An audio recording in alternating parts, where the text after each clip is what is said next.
Like I always say, when I was around 15, 16, I discovered that the only opinion that mattered was mine.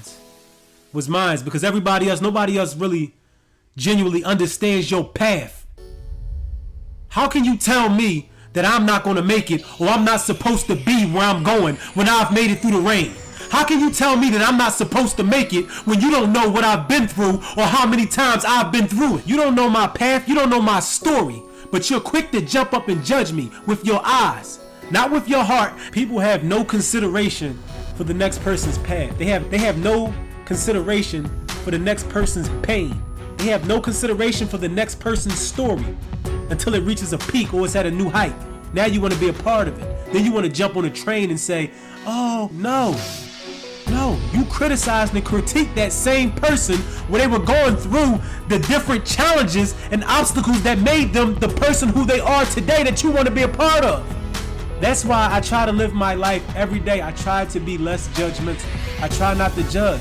I can relate to almost any situation, from a person that's on drugs and homeless to a person that's at a new job and making a bunch of money, to a guy out there with a construction hat on, guiding traffic. I've wore a lot of shoes and wore a lot of different hats and been through a lot of different crucial situations in life. So I can relate to a lot of different situations. So I try not to judge people.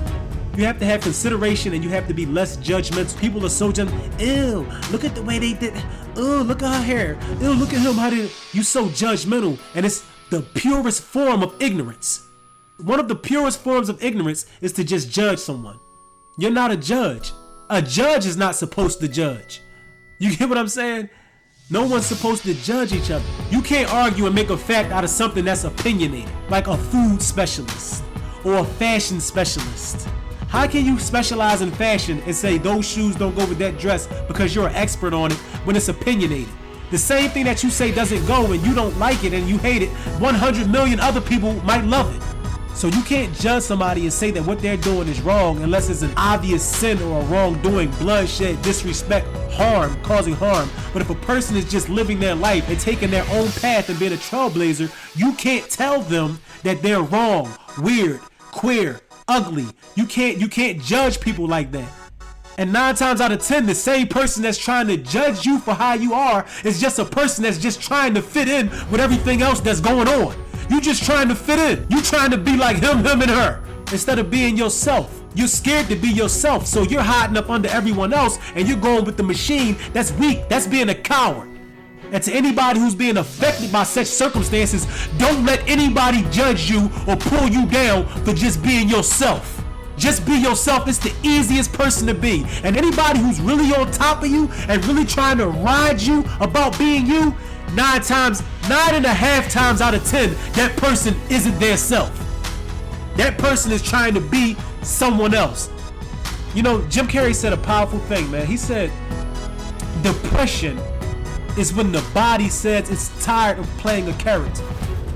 So when you've been playing a role and trying to live up to this person or this being that you've created in your mind, when you've been trying to live up to this person for so long, on the inside you're going to have a collapse. You're going to crash because you're not happy. It's inevitable. You're going to be depressed. You're going to be constantly unhappy, and you're going to sit around and wonder, why do I feel like this? Why do I feel so down? Why does my job not make me happy? Why the food doesn't take? Why nothing? Why am I so insatiable when it comes to the form of joy and happiness? It's because you're not being you. You're not being genuine. You have on a mask. You're being fake. And as a result of that, you will suffer from a deep confusion, which leads to depression. But it just bothers me when people try to ride people about being different or about being unique. Are you that ignorant? Are you that stupid that you can't see that if everybody was the same, this would be the most shallow, ignorant, copycat, weak, bland place to live in the universe? I never cared what nobody thought when I was young. I never cared. And they'll tell you, anybody who know me will tell you, I did what I wanted. Once I discovered that in my mind, if I can turn it on, if I believe it, I can feel joy, or if I believe it, I can feel confident, or if I believe it, I can feel like I can do it. Like once I understood that my thinking controls my actions, it was curtains. It was over. It was over from there on out, because from that point moving forward, I had a sense of freedom.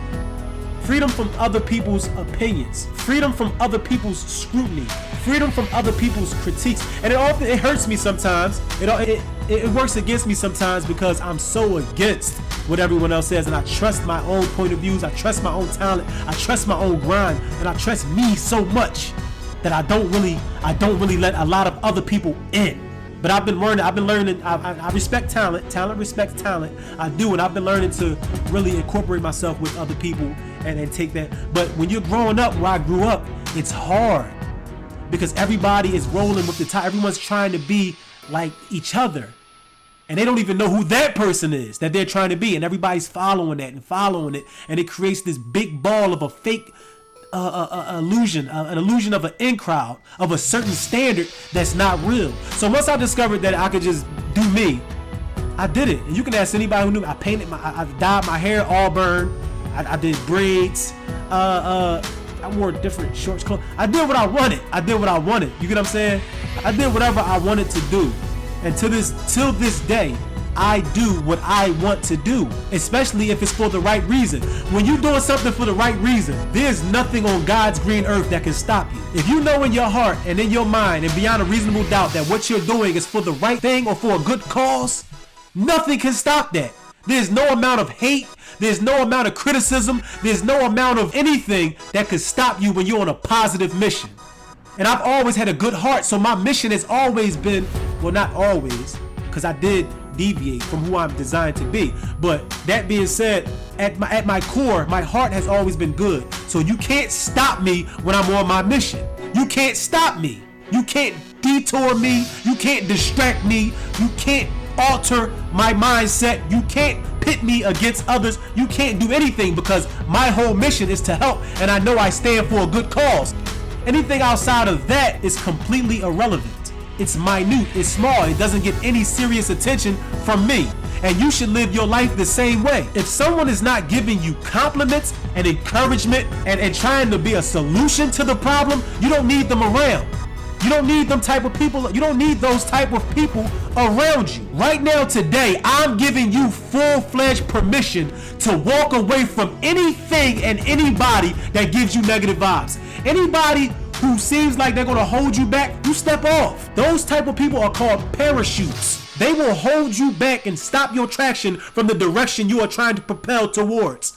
And I don't care if it's a friend, I don't care if it's a parent, I don't care if it's a cousin, a brother, a teacher, I don't care who it is. If that person seems that they don't have your best interest at heart and they are holding you back and hindering you from being the person you were designed to be and reaching your peak performance, you walk away from them. You step away. You cut the cords to that parachute and you go and be who you're designed to be. Other than that, you'll be 60 years old, 70 years old, 80 years old, laying in a bed. You'll be 80 years old, laying in the bed.